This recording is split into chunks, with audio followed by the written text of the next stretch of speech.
She didn't blink when the red light filled the cabin, because if she did, she might start thinking.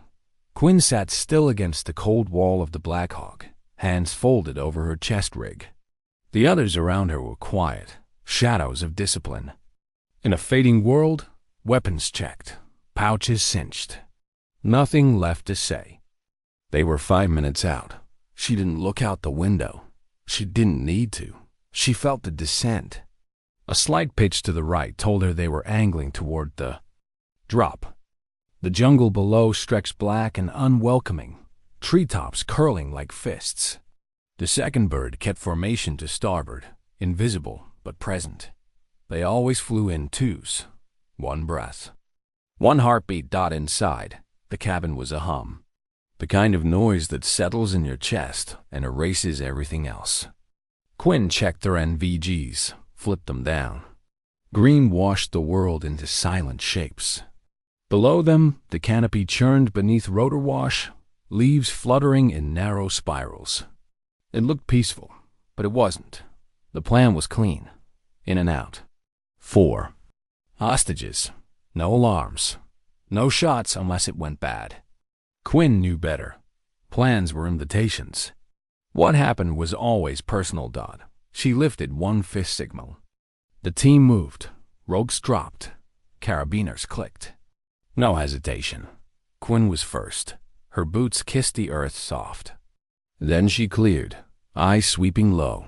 Silence answered. The jungle was listening too. They moved like water through the underbrush. No sound, just breath, wind, and instinct. She led them toward the compound, a rusted grid tucked deep in enemy territory. The guards weren't careless. They were worse predictable. Time patrols, mirrored routes, mechanical. That wasn't human behavior. That was stagecraft. She froze them. No words. Just the clenched quiet of realization sliding down her spine. Something was wrong. Too rehearsed. Too clean. She didn't say it. Not yet. But the feeling settled deep, where doubt lives. The kind of doubt that keeps you alive. The patrol passed. She signaled the breach. The team moved with the kind of trust that's earned in years and broken in seconds. They slipped through a gap. In the fence. Buildings pressed close like forgotten memories, corrugated walls, mildewed corners, generator hum bleeding into stale air. Every turn was a lesson in containment. Every corner could have been a final breath. Quinn dropped 2 guards before they even reached awareness. One clean shot to the chest, one to the neck. Her breath didn't change. The others cleared corridors. Hands moved. Eyes watched. Then came the hostages. 4 blindfolded, bound, muzzled, alive. They crouched at the back of a concrete cell, expressions sunken, hands bruised. But one didn't look broken. That's when Quinn felt it. The shift. The third man. 2. Calm. Too clean. His breathing matched no one's. The dirt on his boots looked painted, not earned. She said nothing. But a thread pulled tight in her chest. A warning, unspeakable, but deafening. The extraction clock had started. They moved out, using a fallback route pre-mapped for speed and cover. Quinn kept the calm man close, watched his feet, his posture, the way he stepped around roots before. He even reached them. And then, the click. So faint it could have been mistaken for static. But Quinn knew better. A radio activation. Not from her team. Not from the rear. From him. She didn't stop. Not outwardly. But she was done watching the trees. She was watching him. They entered the ravine, a narrow kill funnel lined by moss and broken stone. Movement forced into single file. Hostages in the center. Eyes forward. And then the jungle screamed. An explosion ripped the air apart. The lead man vanished in a flash of dirt and fire. Quinn was on the ground before the echo faded. Shoulders slamming hard. Ears ringing. Breath gone. 2 down. IED. Fresh. She shouted orders. No hesitation. The team scattered to cover. Smoke hung low. Quinn pulled a hostage behind a rock and raised her rifle toward the tree line. And still, he hadn't moved. The calm. Man, watching, waiting. That's when she knew. She crossed to him fast, grabbed his collar, yanked out there. Beneath the shirt, ink, a triangle.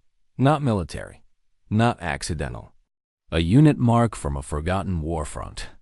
Burned into memory from a kill list she never shared. She reached for her weapon, but too late. He lunged, grabbed a pistol from a wounded SEAL, fired twice. One shot missed. The second didn't. Then it was bodies on the ground. Muzzle flashes. Screams. Quinn tackled him hard. Steel met bone. She pinned him beneath her knee, forced the weapon from his hand. No words. No room for them. He stared at her like nothing mattered. And for a second, just a second, she hated him not for the betrayal, but for how certain he'd been that no one would catch it in time. He was wrong. Gunfire erupted from the south. The enemy was coming. Quinn looked to her team, wounded, shaken, alive. But not for long if they stayed. Pinned, she grabbed her radio. Static dot, no contact. They weren't just under attack. They were silenced. The traitor had bought them time. Not for an escape, but for an execution. And Quinn wasn't done yet. Why was he still calm, even now, after everything fell apart? Quinn's boot pressed hard into his spine, pinning him behind a half-buried log. Around her, the jungle cracked with controlled bursts of gunfire. The team had repositioned tighter. Wedge, staggered lines, low cover. But the enemy wasn't rushing. They were waiting, watching. And that meant they knew. The traitor had done his job. She looked down at him. He wasn't breathing fast. No panic, no regret. Just stillness, like the outcome had never been in doubt. Maybe it hadn't. Maybe he'd known it would end like this. But she had one more move left. Her sidearm stayed holstered.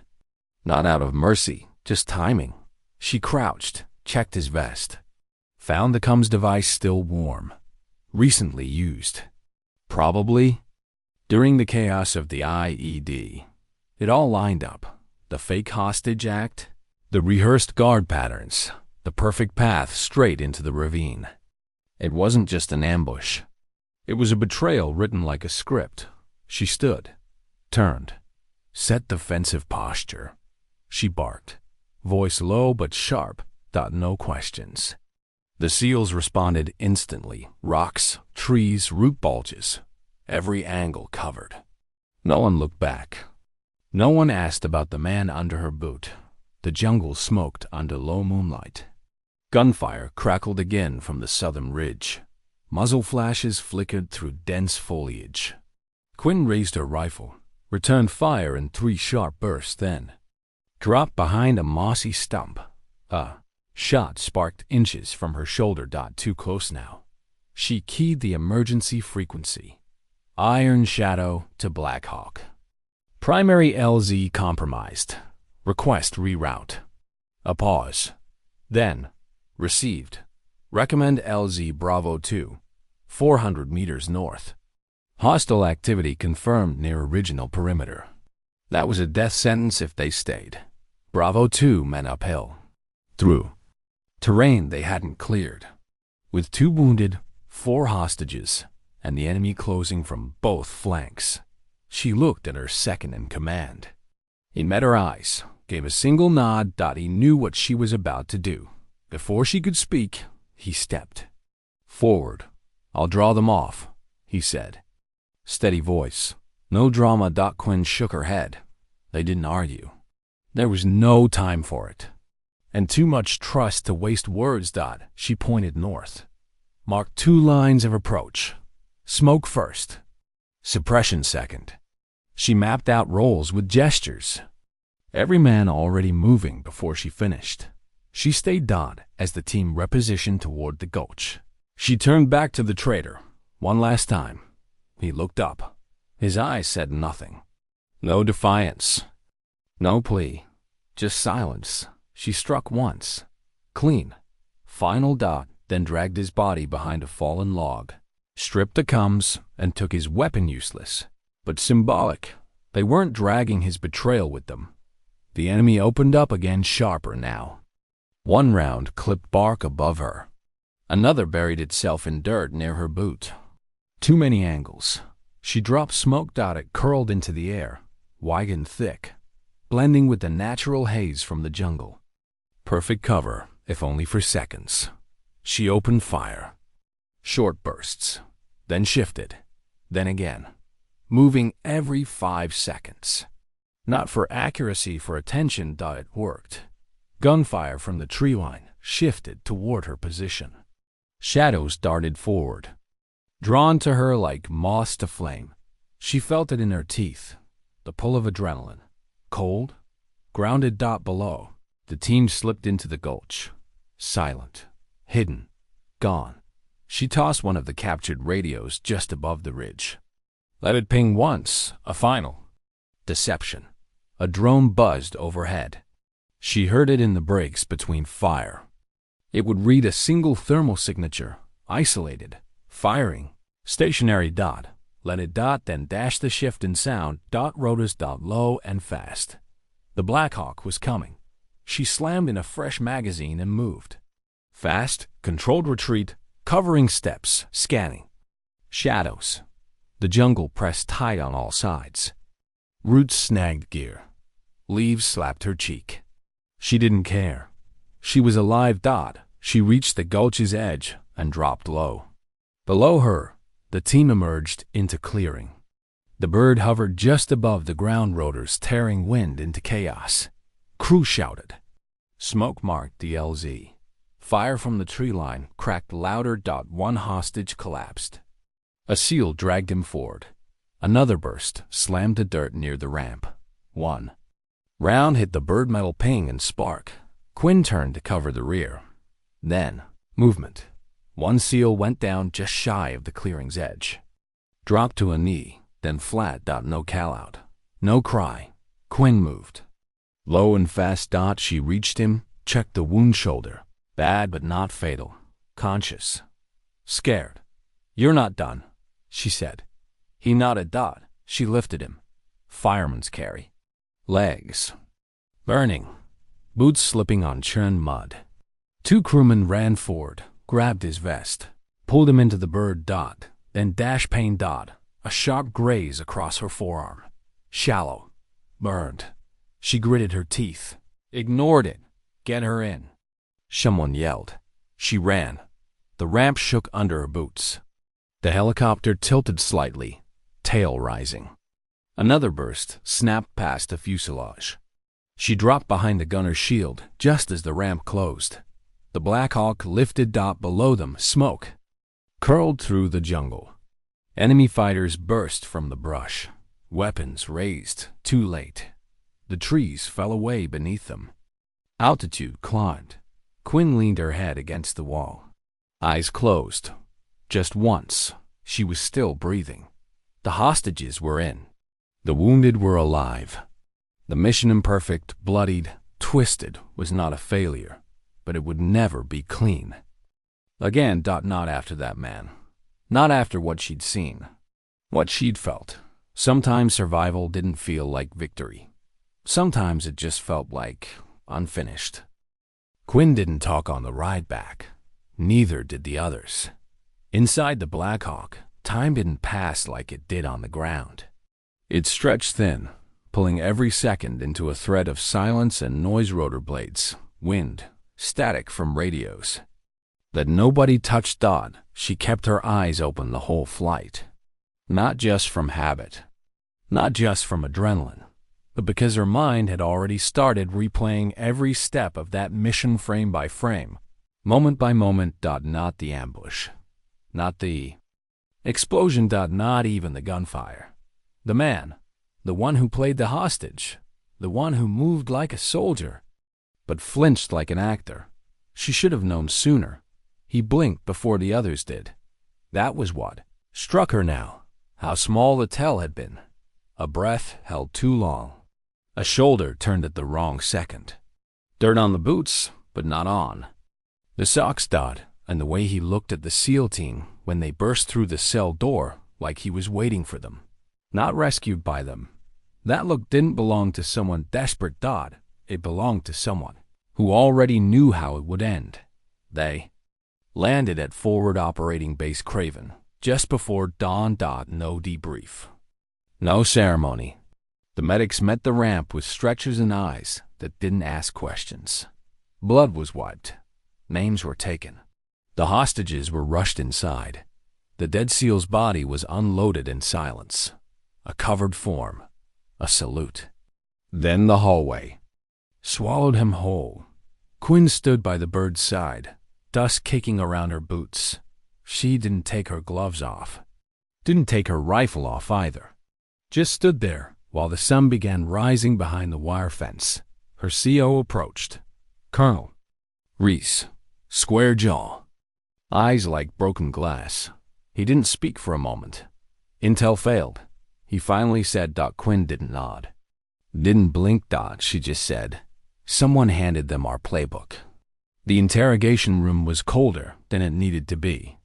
Metal chair, steel table, one flickering bulb overhead. The kind of light that made people confess things they hadn't even done.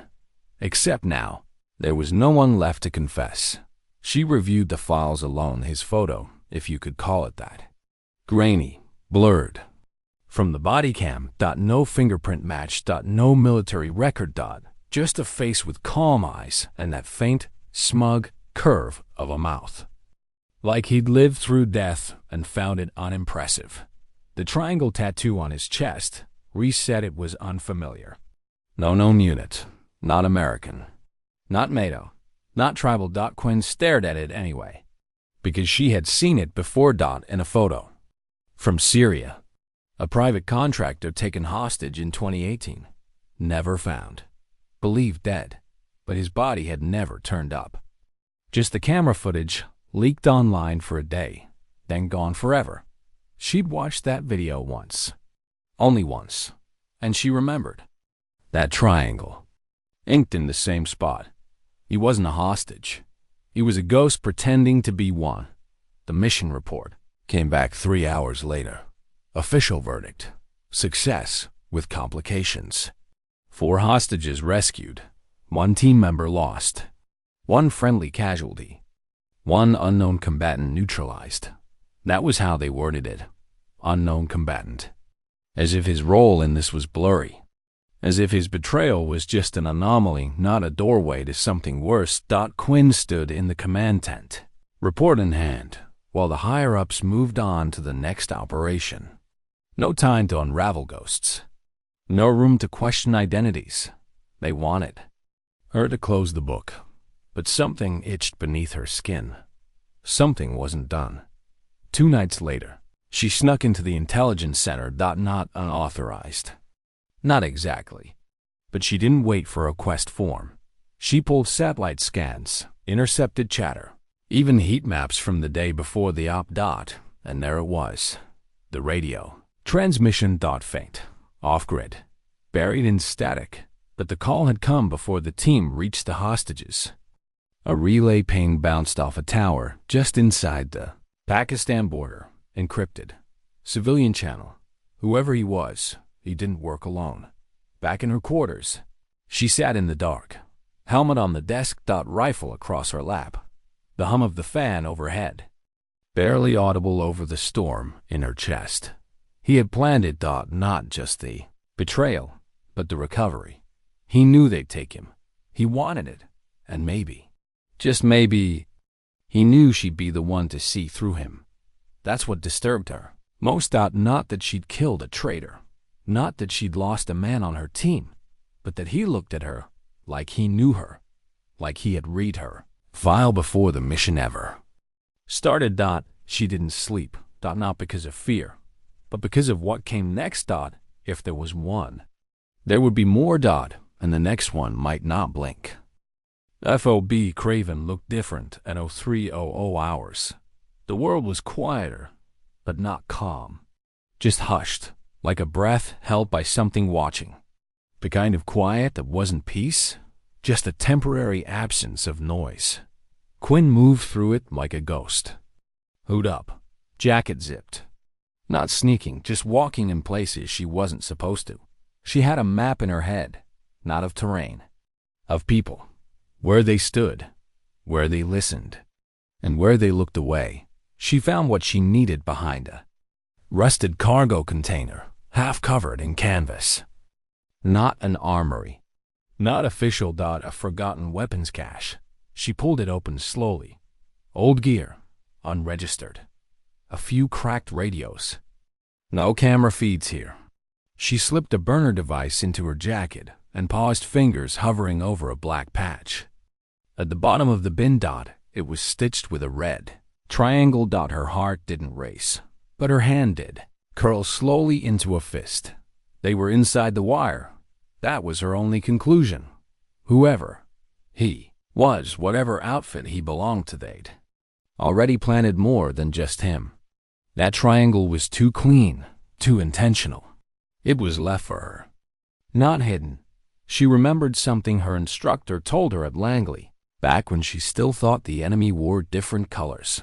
If you find a mark, it's not a clue, it's a dare.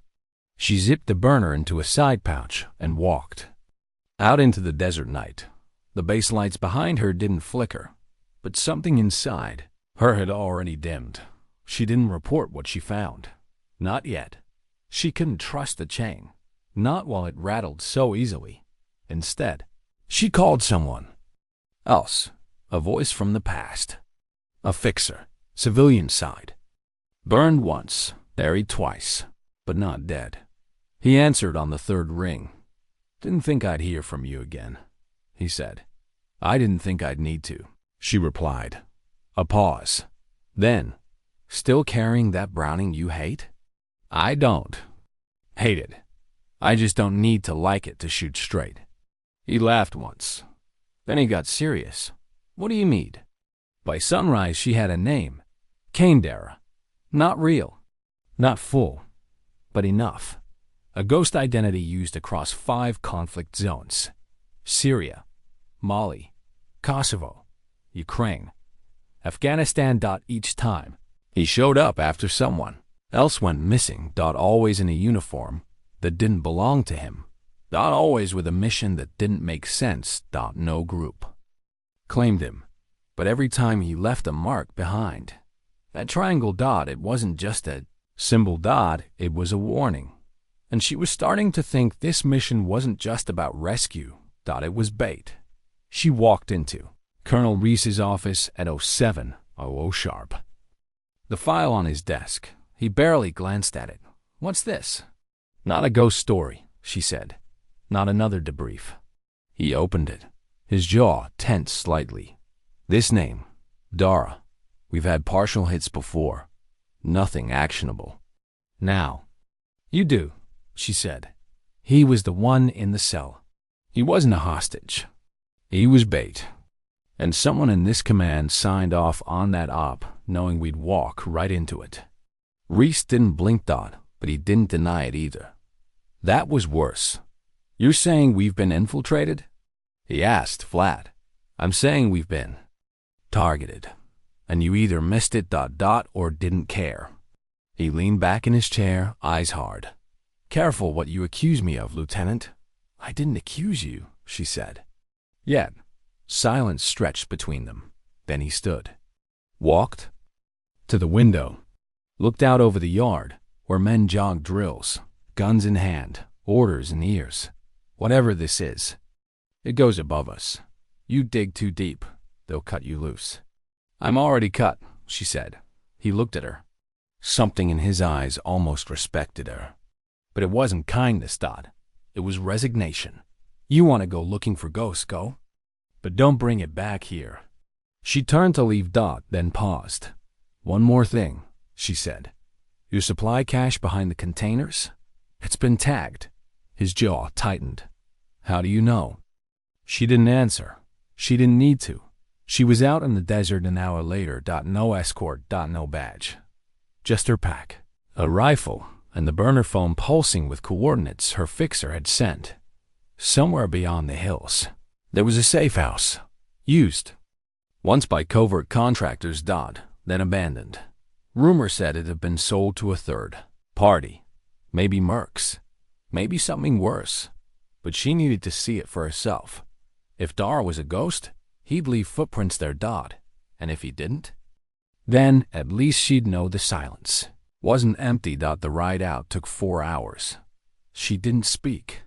Didn't listen to music. Just watched the sand whip against the windshield, tracing lines that disappeared the second they formed. It reminded her of what she was doing, hunting something that left no tracks.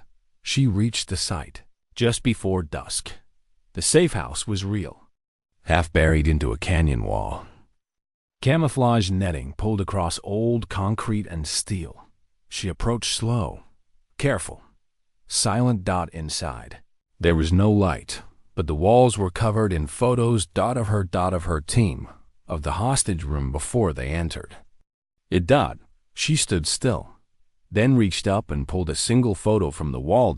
It was her taken weeks ago, walking out of a coffee tent, helmet under one arm, sunglasses on. The timestamp said 4 days before the mission, before she even knew it existed. Someone had been watching her before they called her in. Someone wanted her. Specifically. This wasn't random. It was personal. She left the safe house as the wind kicked up. Dust swirled around her boots. Somewhere, far off, thunder rumbled not from the sky. From engines. Or rotors. Or worse. She knew the next move wouldn't be in her control. But she still walked forward, because if they wanted her to chase shadows. They forgot who trained in the dark. The drive back from the safe house wasn't quiet. Not because of sound, but because of thought. Quinn sat in the rear of the dust-covered Humvee, back against the frame, rifle cradled across her knees. The soldier driving new kid, National Guard. Attachment didn't ask where she'd been. He wasn't cleared to. But he kept glancing at her in the mirror, as if he could feel the weight of what she carried. She wasn't sure what unsettled her more. The wall full of surveillance photos. Or the photo she didn't find. No image of the man. Not Kandera. Not even a blurry silhouette. He wasn't hiding. He'd already moved on. By the time she reached Kraven, the sun had dropped behind the hangars. Night rolled in fast in the desert, swallowing edges, erasing lines. Shadows moved like they had purpose. So did she. She entered the barracks quietly, boots soft on the concrete. Her cot was still untouched. The gear bag in the corner looked undisturbed, but she opened it anyway, and there it was. Single bullet. 7.62 polished, clean. No note. No explanation. Just left there in the exact center of her rolled socks. Like a fingerprint pressed in lead. She didn't react. Didn't flinch. Just closed the bag and walked straight out. She found Reese by the fueling pads. He was on the phone, probably higher command, maybe something Messier. His expression was tight. Words clipped. When he saw her coming, he hung up. Before she got close. You weren't supposed to be back this soon. You didn't ask where I was going. That's because I didn't want to know. She tossed the bullet onto the hood of his truck. He stared at it. Then looked up at her. They're not threatening you, he said. They're testing you. They're doing both, she replied. Same thing, really. Inside the ops tent, the screen glowed with new drone footage. A convoy. 3 unmarked trucks moving across a dry riverbed west of Jalrek Valley. 30 clicks from where the safe house had been. No insignia, no registration. But each vehicle had a heat signature. In the back. Hostages. Or bodies. Or bait. Quinn didn't wait for an order. She pulled her plate carrier from the wall, clipped her radio, and keyed her team channel. But the reply wasn't what she expected. Ma'am, you've been pulled off rotation. She froze. By who? A pause. Then. Orders came from top brass. You're not cleared for this op. They were boxing her out. She wasn't just under surveillance. Now. She was being contained. Whatever she'd uncovered at the safe house, it wasn't supposed to be seen. And now they were closing ranks, making sure she couldn't trace it further. She left the tent without another word. The next few hours moved like glass under pressure. Clear, fragile, ready to shatter. She moved between shadows, avoiding the main paths, past the armory, around the radio tower, toward the comms bunker, where mission rosters were still logged manually in the backup files. She needed proof. Something off books, something they couldn't scrub from a hard drive. Inside, the cold glow of the monitors lit her face. Her fingers flew across the console, decrypting, rerouting, digging. And there it was, a manifest from the hostage op. She zoomed in. One name wasn't. FIM ILIARM Tavir, civilian consultant. Attached to Intel Command. On the original list. Not in any after-action report, but embedded with the Intel Command. Not on the original list. Not in any after-action report, but embedded with the hostages. She ran it through the burner. Cross-checked the name against Dara's known aliases. Nothing. Then she removed the vowels, reversed the consonants, ran it against encrypted messaging networks. The algorithm pulled a match. Tavir equals Virat, a handler. Indian intelligence, the one who had gone rogue 5 years ago, reported dead. She leaned back, staring at the screen. Dara wasn't acting alone. He had handlers inside Allied intelligence, and someone on the inside had placed one right under their nose. Quinn stepped outside and exhaled. Night was colder now. Clearer. But then, click behind her. Soft. Deliberate. She didn't move. Didn't need to. You think you're invisible, said a low voice behind her. She smiled faintly. Not invisible. Just not playing your game. The figure stepped into view. Not restart. Not command. Someone from base security. Man she'd passed 10 times in the yard without noticing. Now his hand rested near his sidearm. She looked at him, calm, unblinking. Did he tell you to scare me? She asked. He tilted his head. No. He told me to remind you. Remind me of what? He leaned close, almost whispering, that not every war is fought with guns. Then he turned, melted back into the dark. Quinn didn't chase him, didn't draw. She just stood there, eyes narrowing, because she understood now. The photos, the bullet, the false hostage. The whole op wasn't just bait. It was a message, and she had just replied. They'd taken her rifle off the rack by morning. No announcement. No paperwork. Just gone. Reese wouldn't look at her. When she passed him on the tarmac, 2 other officers she didn't recognize stood by the hangar, not talking, not moving, just watching her like she was already someone else's problem. Like she'd been marked. Not as a traitor, but as unmanageable. She left without saying goodbye. No orders. No clearance. No one stopped her. That's how she knew it was real. They wanted her to walk, wanted her to vanish on her own. That way, if something happened to her later, she'd already be a shadow. No name. No chain of command. Just a woman who lost control. But Quinn didn't lose anything. She was just switching sides. Not to the enemy, to truth. The desert isn't silent. People only think it is because they're too loud to hear what it's saying. Quinn had learned the language of silence. The way wind bounced off rock. The way heat shimmered different when something moved behind it. The way night creatures paused when danger stepped too near. She traveled light. No GPS, no drone. Only a strip of topography map folded into her boot, and a memory of the drone feed she wasn't supposed to see. The convoy was headed for Asmal Ridge. That's where the hostages were going. That's where Dara was headed. And it's where she'd intercept them along. The ridge was an old Soviet fallback zone, long abandoned, full of rusted bones of bunkers and shell casings. But it had something else too. An overlooked natural high ground, sniper's perch. She arrived at 0200 after a 20-mile hike through soft sand and rock. Her water was low, her breath shallow, but her eyes were clear. She scoped the ridge from below. No movement. Then she climbed. Slow, one hand at a time. By 0237, she was lying prone, covered in a thin veil of mesh and dust. Scope zeroed out toward the south. Waiting. At 0310. The first headlights broke the horizon. Convoy. 2 technicals. 1 flatbed, and a box truck in the center, its windows black. She steadied her breath. One squeeze from 800 yards would stop them in their tracks, but this wasn't that kind of kill. Not yet. Instead, she clicked a small beacon clip to her glove, a false signal one she knew command still monitored, one that would register as enemy movement.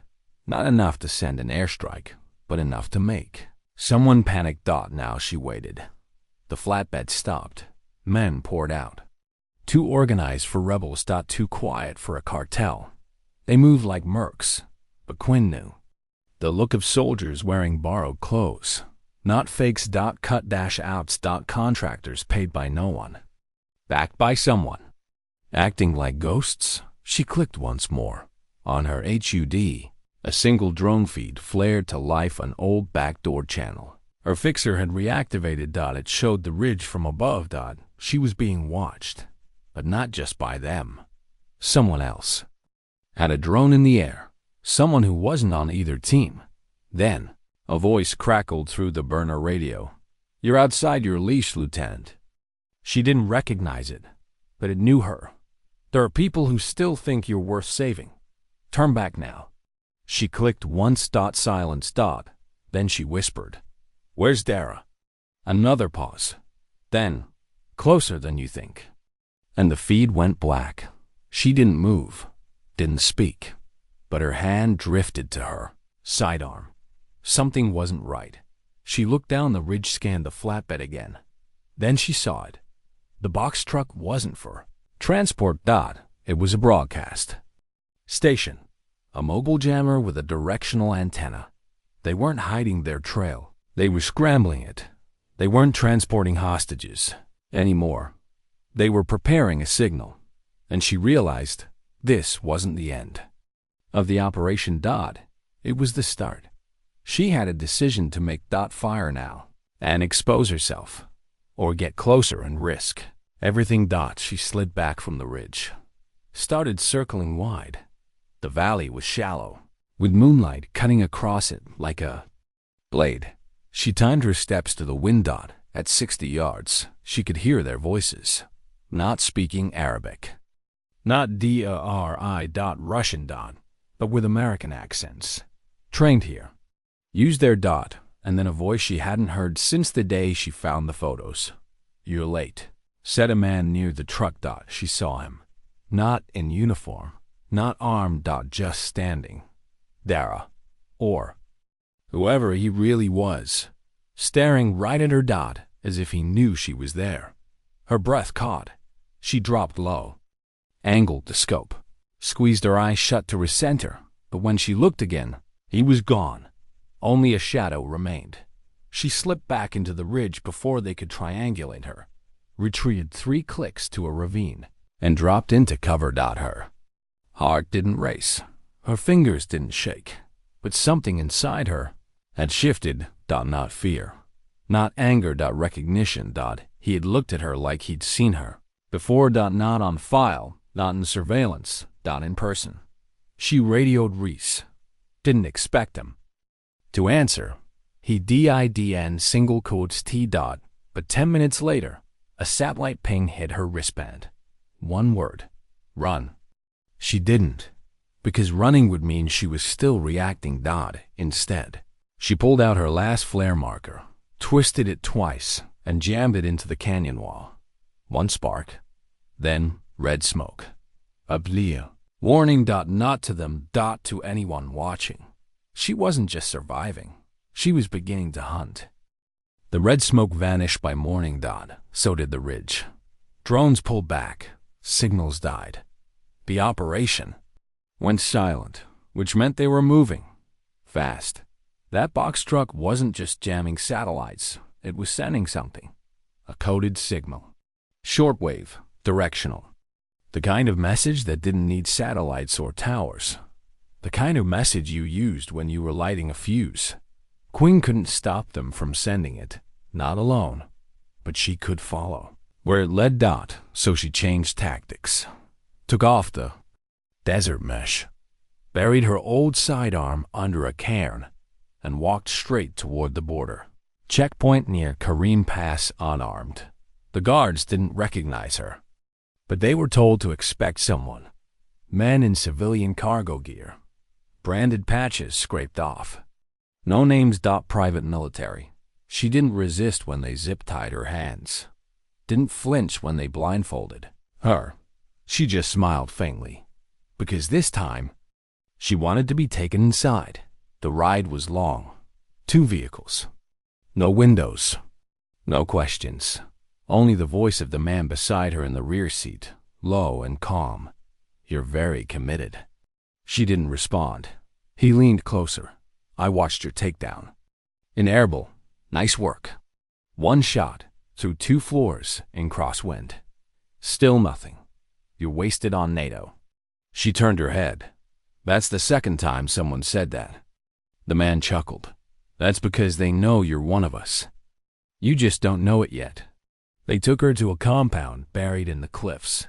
Not on any map. Built into the bones of a Cold War ruin, missile silos turned into tunnels. The walls still bore Cyrillic STNCILS. Inside. She saw things no civilian ever would. A war room. But not with flags. Instead, dash screens. Not for tracking enemies, but controlling narratives. Fake tweets from rebel accounts. False. GPS pings showing hostages escaping.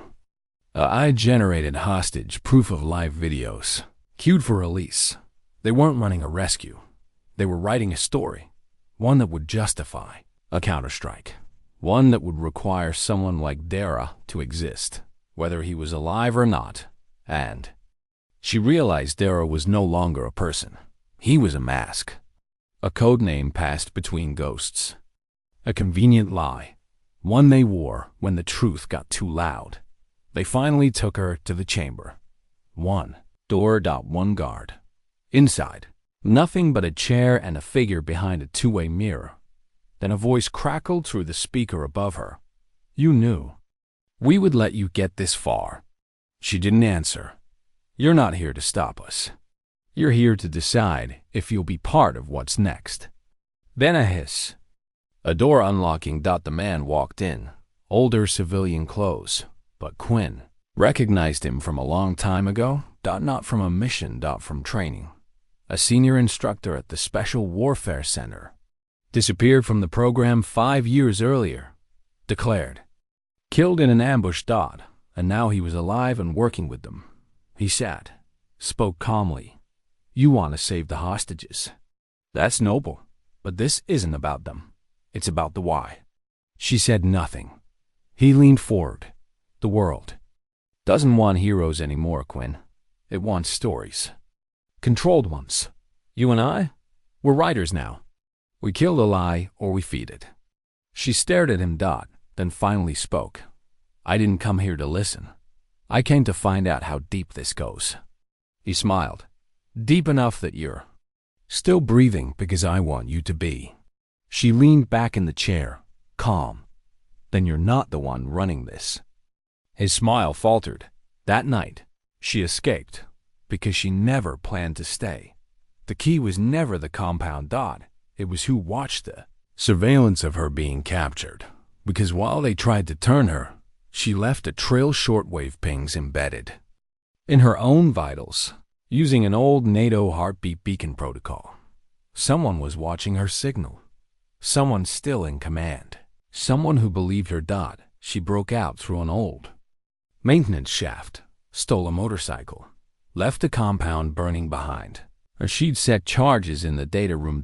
As the flames rose. She looked back. No satisfaction. Just clarity. They hadn't stopped the operation. Not yet. But now, the truth was no longer theirs alone. By the time she made it to the rendezvous point near Azrak Outpost, a medevac drone was already circling above her. Inside, a message was stitched into the seat. We saw what you saw, but not all of us are. Silent. Quinn exhaled. For the first time in days, she smiled. Just barely. Because now, the mission had changed. She wasn't there to rescue. She was there to expose. The drone flew low over the Ridgelin. Not a military bird. Too small. Too quiet. A custom build. No flag. No transponder. But somehow it had clearance Quinn shouldn't have had. Inside, she found two things. A fresh rifle. Carbon black. Etched. With no serial, no unit. A message short. From Reese. You're not cleared, but you're not forgotten. It wasn't approval. It was an acknowledgement. A silent green light from someone who couldn't be seen helping her. The kind that comes when someone upstairs knows what's happening, but can't admit it in writing. She landed just outside Karawan province. Dust choking the sky. That's where the convoy would. And the broadcast wasn't meant to transmit out anymore. It was calling something in. A proxy force, maybe. Trained, funded, and staged just across the border. Once the signal confirmed the hostages were dead, the strike could be blamed on whoever they needed it to be. That's why Quinn had to move before it was too late. But there was one problem. The hostages were real. And they were alive. She tracked the box truck to a canyon compound buried in the hills. Barbed wire. Roving patrols. High-frequency emitters atop the comms tower. It wasn't a rebel camp. It was a movie set for war. Inside, actors' mercenaries ran drills. Not for combat. For camera. They filmed fake interrogations. Bloodied uniforms arranged for dramatic angles. A pre-written broadcast, set to release in multiple languages. All timed down to the second. And in one of the holding rooms, 6 actual hostages. Beaten, drugged, waiting to be declared dead by the same people planning to leak the footage. She had one window. 7 minutes. Quinn moved like vapor through the camp. 1 guard at the perimeter, silent takedown. 2 more by the tower, distraction. Charge to the east gate. Then she dropped into the power grid hatch. By the time she surfaced, behind the comms array, the lights were flickering. She placed her shaped charge, not to destroy the transmitter, but to override it. She had copied the raw footage of the compound. Their faces, the fake interrogations. Her plan wasn't to stop the lie. It was to broadcast the truth before theirs hit first. But that meant a choice. She only had time for one of 2 actions. 1. Extract the hostages. Get them out, but lose the transmitter. No proof, no exposure. The world would believe the lie. 2. Upload the truth. Expose everything. But by the time the signal finished broadcasting, the enemy would seal the perimeter. No time for rescue. Number. Survivors. She stood in the corridor. Hostages to her left. Upload room to her right. Gun loaded. Clock ticking. And in that moment, she wasn't a soldier. She wasn't a rogue. She was alone, holding the weight of a war built on lies. Then she heard it from the holding room, a voice, weak, barely a whisper. A child. She hadn't seen him in the footage. He wasn't supposed to be there. He wasn't a target. He was collateral. And that changed everything. She detonated the west gate charge early, drew 2/3 of the guards to the outer post.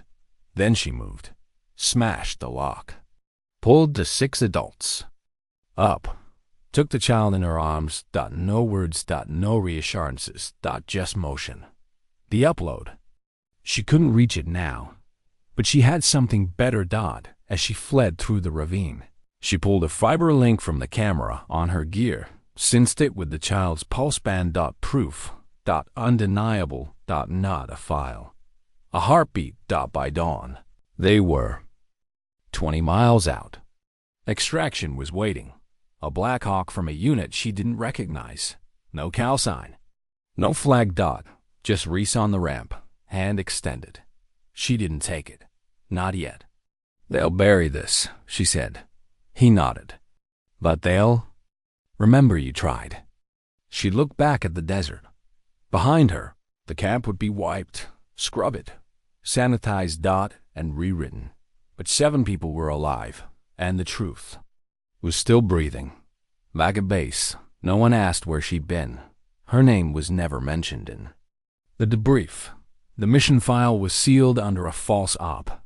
Training exercise disrupted by hostile weather. No citations. No medals. But weeks later, on a secure back channel, a single video leaked to a small journalist network in Norway. No watermark. No commentary. Just raw footage of a man posing as Dara, delivering scripted lines, surrounded by mercenaries. And a child's quiet whisper in the background. "Is it over?" The story spread like wildfire, but no one could prove where it came from. No one ever traced it back to her. Quinn stayed off -grid. Alive. Watching. Waiting. Because she knew the war wasn't over. But now. It had a witness.